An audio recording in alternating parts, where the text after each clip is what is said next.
E estamos aqui para mais um vídeo dessa série de comunicações importantes que acontecem aqui ao meio-dia pelo canal do YouTube do Essência Master.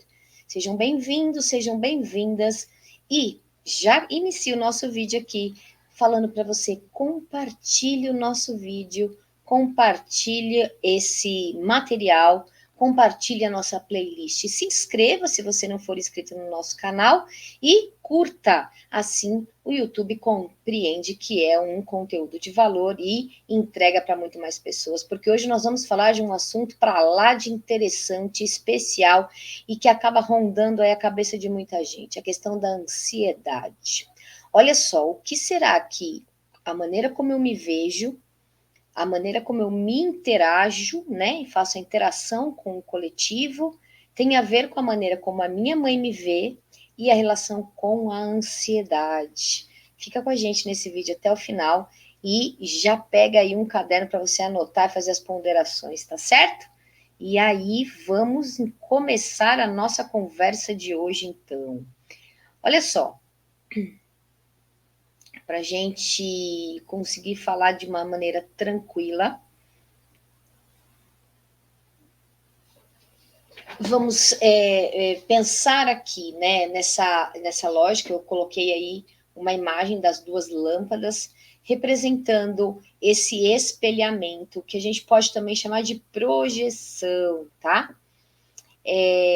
A maneira como a gente se vê, como é que isso se desdobra, né? Como é que eu me vejo, de que maneira que eu me vejo, e como eu entendo quem eu sou e como eu sou a partir dos olhos da minha mãe, como isso se desdobra dentro da minha psique, dentro dessa minha mente consciente em relação com a minha mente inconsciente, que vai afetar o meu comportamento, a minha conduta, a forma de fazer as minhas escolhas, de buscar os relacionamentos afetivos, também de me relacionar com o meu trabalho, ou com as pessoas que estão dentro do meu local de trabalho, como eu vou fazer para educar, para orientar, para dar continuidade ao processo, se eu tenho filhos, né? Então, como isso se dá, né? Como que isso acontece?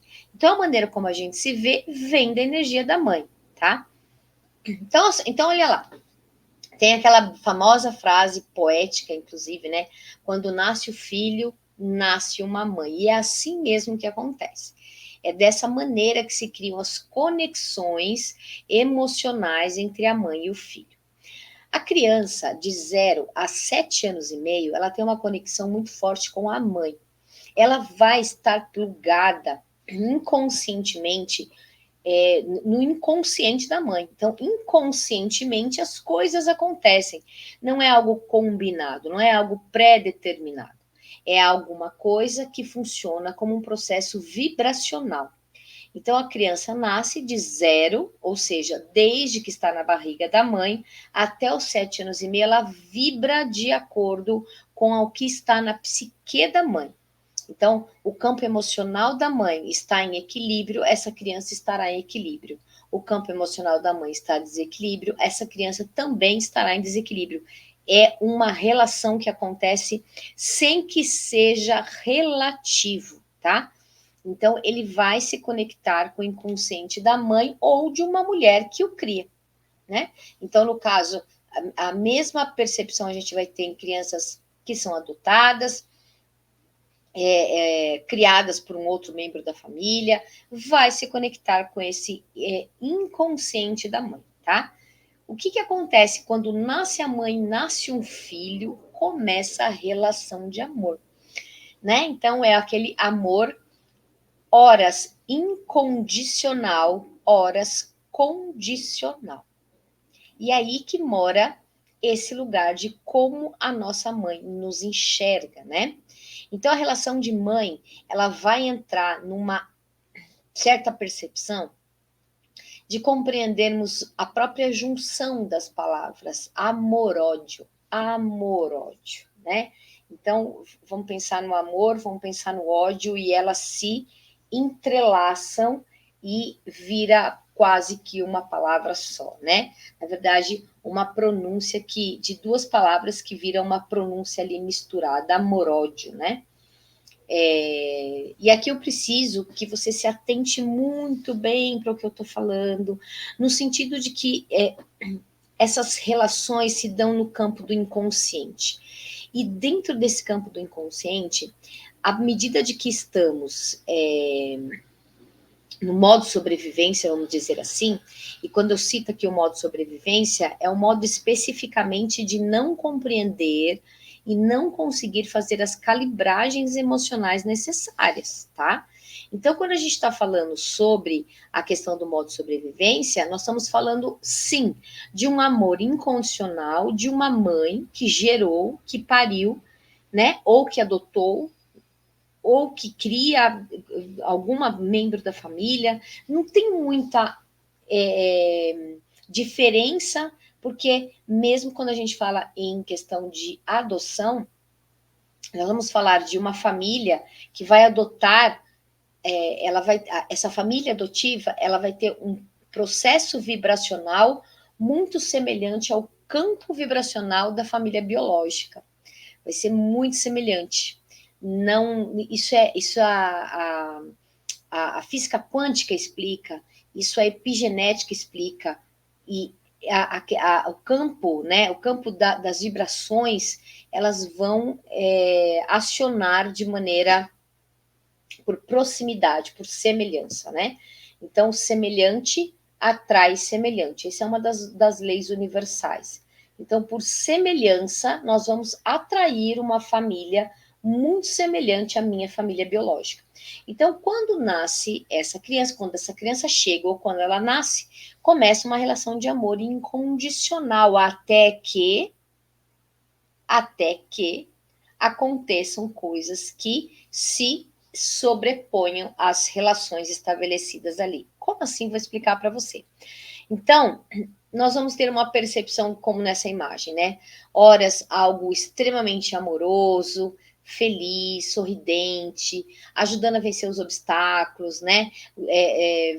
Observando os desafios do cotidiano na vida dessa criança.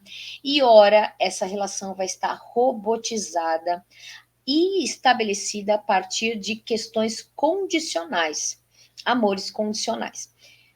Vamos lá. O mundo do adulto, o mundo da criança. O mundo da mãe, o mundo do filho. Como se estabelece isso? Um só existe porque o outro existe.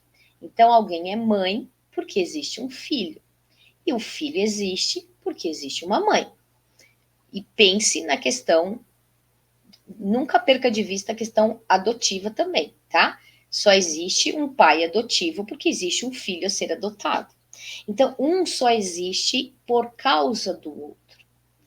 E essa relação de um existir por causa do outro começa a trazer uma relação que a gente vai dar o nome de neuroses, né? Então, o adulto, quando ele gerou a criança nasceu, ele se dedica à criança, a cuidar da criança, alimentar a criança, amparar a criança, até que ele perceba que a sua individualidade está sendo suprimida. A criança, por sua vez, ela necessita de atenção, ela precisa do cuidado, mas ela também compreende um determinado momento onde a mãe ficou triste. E começam a se estabelecer as neuroses. Vamos imaginar aqui numa festa de aniversário, tá? Numa festa de aniversário, a mãe leva a criança, tem lá esses buffets todos cheios de brinquedos, cheios de atrações, e a criança vai brincar. Ela brinca, até que. E a mãe tá ali interagindo com outros adultos, conversando tal, até que de repente um se lembra do outro. E aí, naquele momento, bate uma angústia, né? E eu vou levantar uma antena. Onde está o meu filho? E aí eu começo a procurar, até que eu visualizo. Quando eu visualizo ele lá, ou ela lá, eu volto ao meu estado de calmaria, porque eu passo a entender que eu voltei a existir, porque eu sou mãe daquela criança. parece um pouco complicado de compreender, mas é mais ou menos, a gente vai conseguir destrinchar aqui até o final do vídeo. E a criança, por sua vez, a mesma coisa. Ela está brincando, ela está se divertindo, mas de repente levanta uma antena dela e ela começa a procurar até que ela encontra, ela focaliza a mãe, encontra e volta a brincar. Então, percebe? Eu estou vivendo a minha individualidade até o momento que tanto mãe quanto criança elas precisam voltar da sua individualidade para aquele vínculo afetivo, né? Então, tem determinados momentos que eu tô lá de maneira completamente leve e tranquila, num amor incondicional, e num outro momento eu tô robotizada num processo de amor condicional, né? Então, por exemplo, a mãe ela está precisando muito fazer uma atividade do trabalho, ou uma atividade doméstica, ou uma atividade para ela mesma, de autocuidado, e a criança chora. Esse choro atravessa essa mãe. É o processo do ódio, tá? Dá uns 2 segundos, ela entra no looping da culpa. Então, por isso a relação do amor-ódio, tá? Aí, na relação da culpa, ela vai acolher, ela vai amparar essa criança, ela vai trazer e vai deixar de fazer o que ela precisa fazer, o que ela tinha como meta de fazer. E assim vão se passando os dias, essa relação dessa criança vai crescendo e a gente vai estabelecendo essa percepção quando esse amor é condicional e quando esse amor é incondicional, tá? Então não é só sempre mil maravilhas.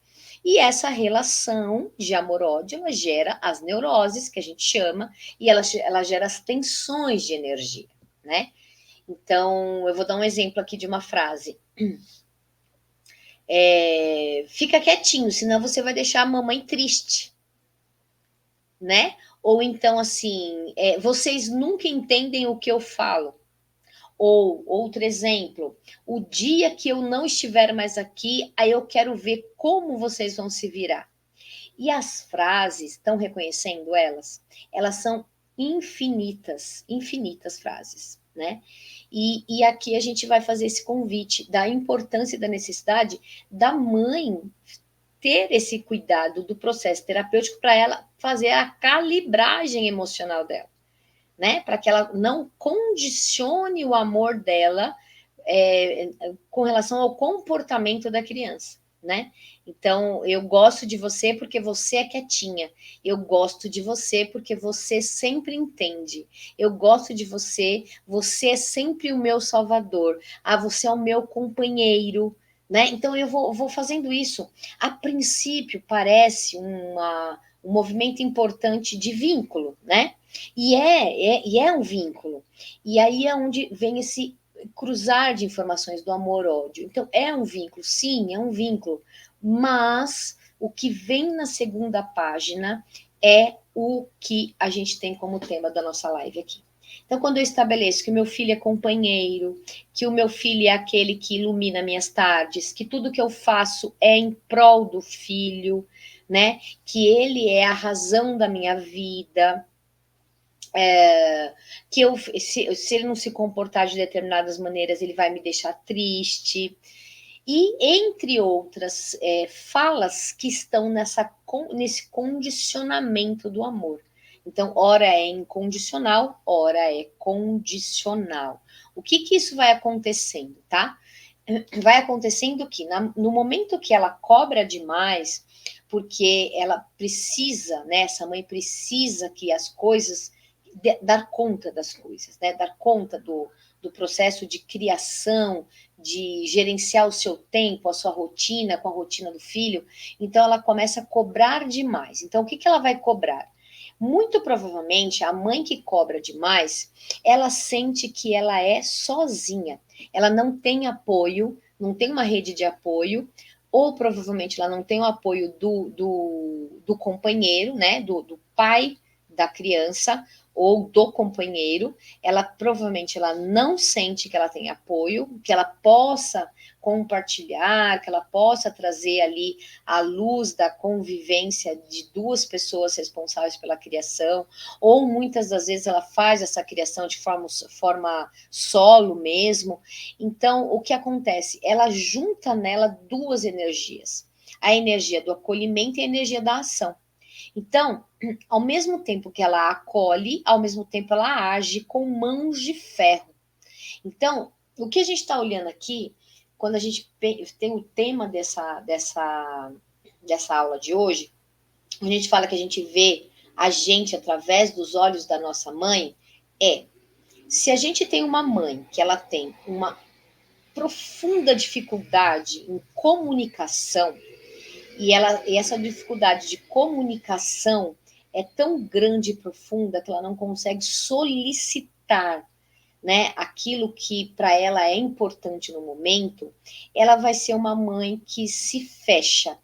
Ela se fecha em copas e ela espera que tanto o companheiro quanto os filhos descubram exatamente o que está dentro do coração dela.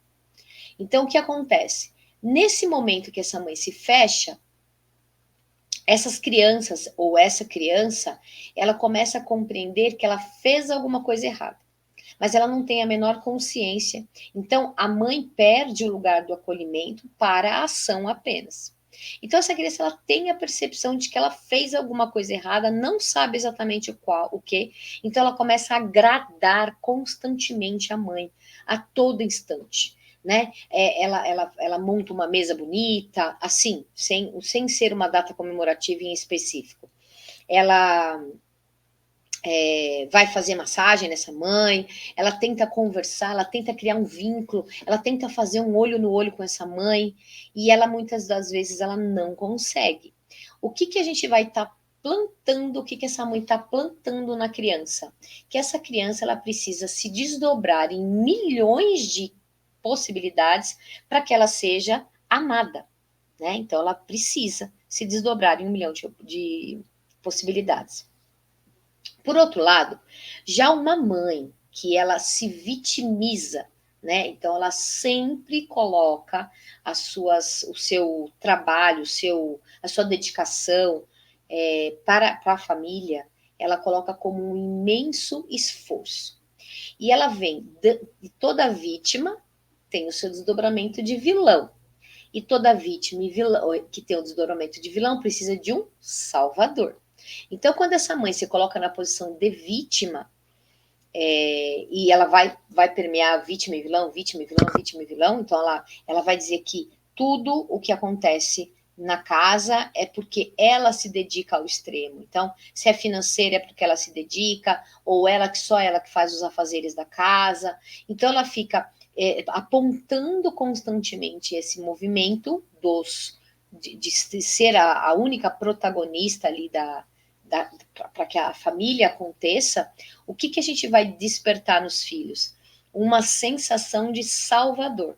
Então, essa criança ela vai começar a sucumbir qualquer desejo dela, qualquer necessidade, qualquer vontade, para que as vontades da mãe aconteçam. Só que essa criança vai fazer de forma inconsciente, tá? Não esqueçam que aqui eu estou falando tudo de forma consciente. Aliás, inconsciente, não é consciente. Então, não tem como a gente apontar, e aqui mais para frente nessa aula você vai entender como não tem como a gente apontar de outra maneira essas relações neuróticas que acontecem entre a mãe e o filho, senão com o processo da terapia, tá? Então, o que acontece? Para essa mãe não perder o controle dela, ela vai gerando neuroses, né? Então, ela quer cuidar, ela precisa cuidar da individualidade dela, da profissão dela, do trabalho dela, e ela não sabe como. Então, ela precisa gerenciar movimentos de afastamento, muitas vezes, desse filho, para que ela consiga ter essa individualidade. E aí que vai gerando essa relação de amor-ódio, né? Por outro lado, ela também se sente sozinha, então ela vai entrar no lugar da vítima, ela vai entrar no lugar desse movimento vítima, vilão e salvador, tá? Tem até um jogo no teatro que tem esse nome, que a gente costuma fazer bastante, e ele é bem interessante para a gente trazer o estado de presença nos jogos de palhaço, tá? Então, algumas falas da mãe, né, dessa mãe que vai acontecendo durante esse processo, vai incutindo um comportamento.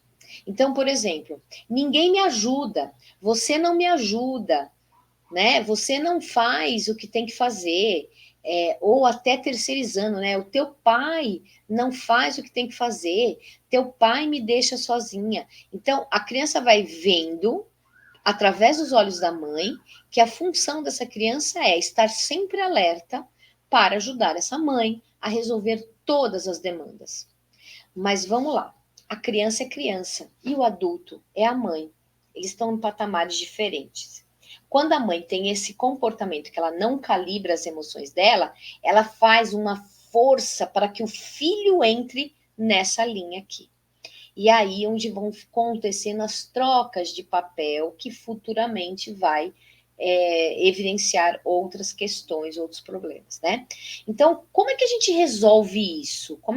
Será que dá para resolver? Será que dá para resolver esse emaranhado? Né? Porque quando a gente vai tirando o indivíduo do lugar dele de força, do lugar dele de filho, para o lugar dele de cuidador, de salvador, ora vilão, ora salvador, vai virando exatamente como está essa imagem, um emaranhado de situações, que a gente vai chamando isso na psicanálise de triangulação, né? Então, a mãe começa a usar o filho como um depositário de segredos, e o filho começa a tomar decisões junto da mãe ou sobrepondo as decisões da mãe.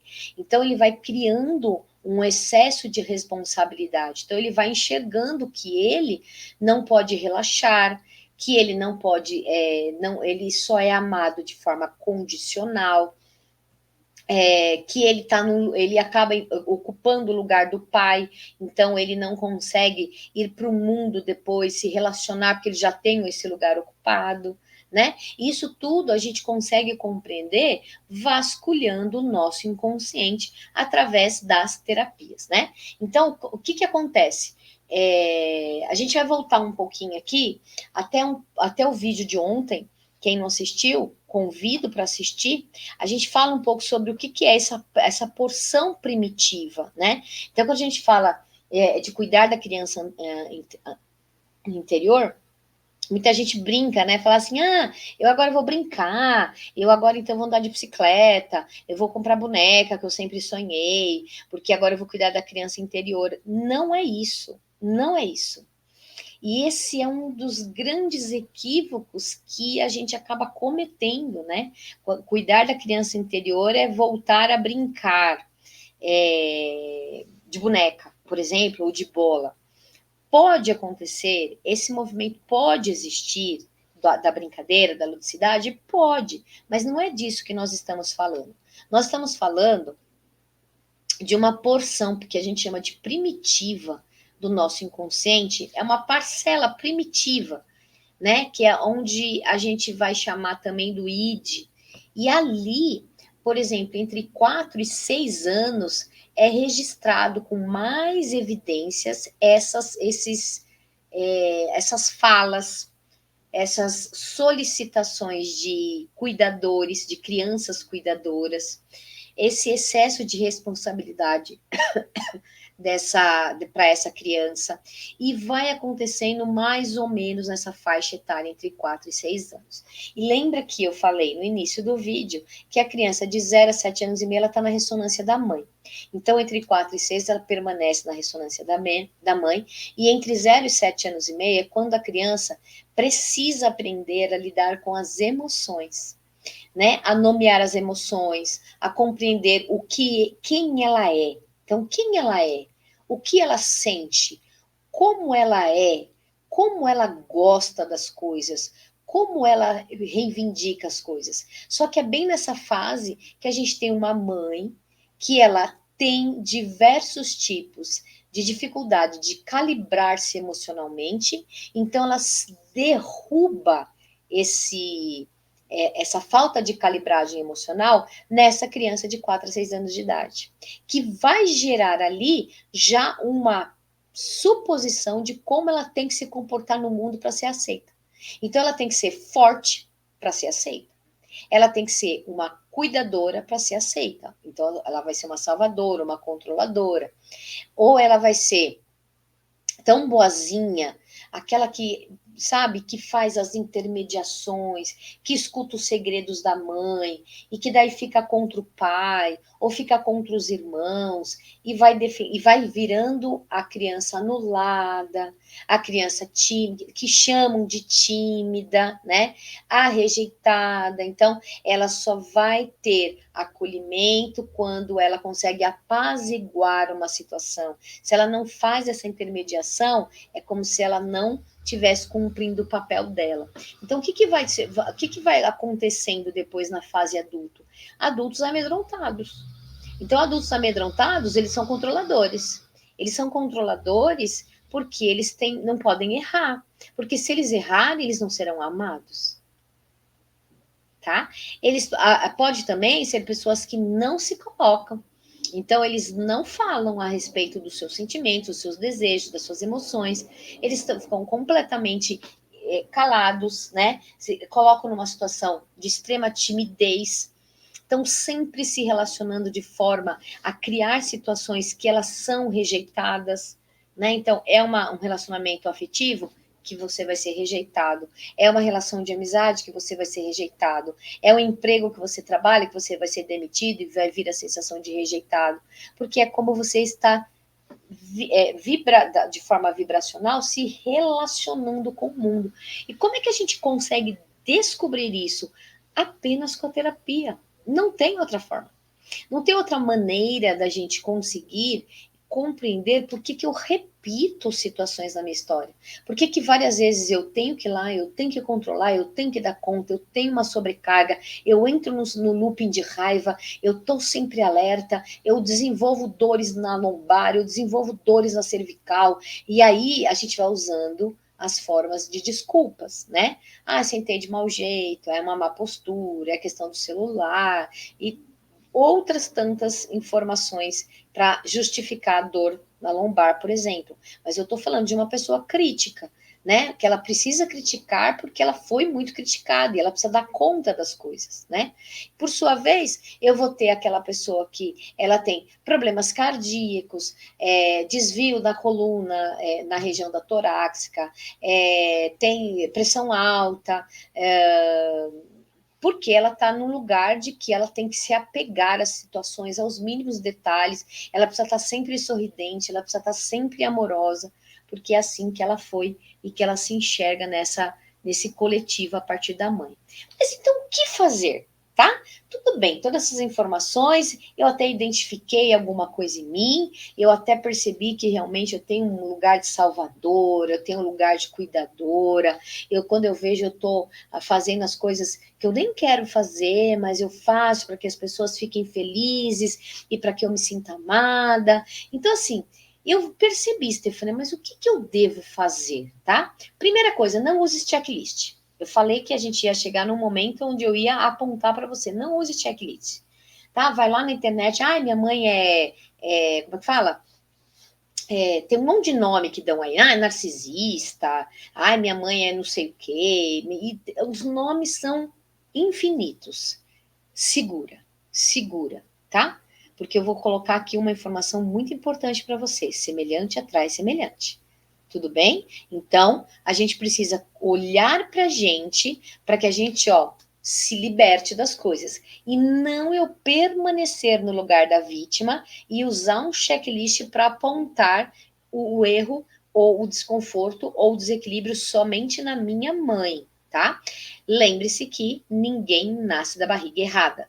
Então, nasceu dessa barriga, o que é que você precisa aprender? O que você precisa reformular? O que precisa olhar com outros olhos? Então, esse checklist só serve para uma coisa. Eu vou, identifico a minha mãe dentro de algum daquele checklist e dali por diante eu começo a ficar mais profundamente para sempre colocado no olhar que a minha mãe me criou mesmo da vítima ou da salvadora ou da da controladora e por aí vai, tá? Então, primeira coisa, não use checklist da internet, não faça isso, tá? Cuidado com essas checklists da internet, muito cuidado, tá? Ninguém nasce da barriga errada, ninguém nasce da barriga errada, tudo bem? E aí, o que eu vou te convidar a fazer? Meditação.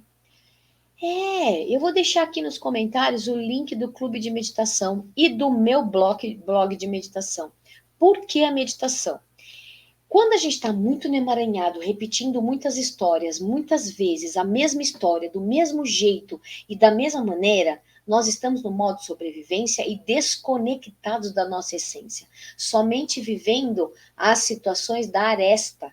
Então, por que a meditação é importante? Porque a gente faz uma coisinha fundamental para a gente fazer a amizade do consciente com o inconsciente, que é o processo da respiração. Com a respiração, eu começo a soltar as amarras e eu começo a compreender quem sou eu na fila do meu pão. Então, eu vou começar a sair de todos aqueles emaranhados, de todas aquelas queixas, de todas aquelas neuroses, e eu vou saindo disso, tá? Mas, Stefânia, eu não consigo fazer meditação. Imagina, minha cabeça não para. Por isso que tem o Clube Meditecência. Porque daí, assim, você vai compreendendo o que realmente é meditação, para que ela serve, que ela não é para tolher pensamentos, nem tampouco para somente o relaxamento ou para fugir da realidade. Mas, como o próprio nome diz, ela é meditação. É me entender, me compreender para poder agir posteriormente. Senão, eu estou sempre no modo automático, repetindo as histórias, tá certo? Então, eu encerro por aqui o nosso vídeo de hoje. Vou deixar aqui os links aqui embaixo no comentário e até o nosso próximo episódio. Um grande abraço a todos vocês e até a próxima.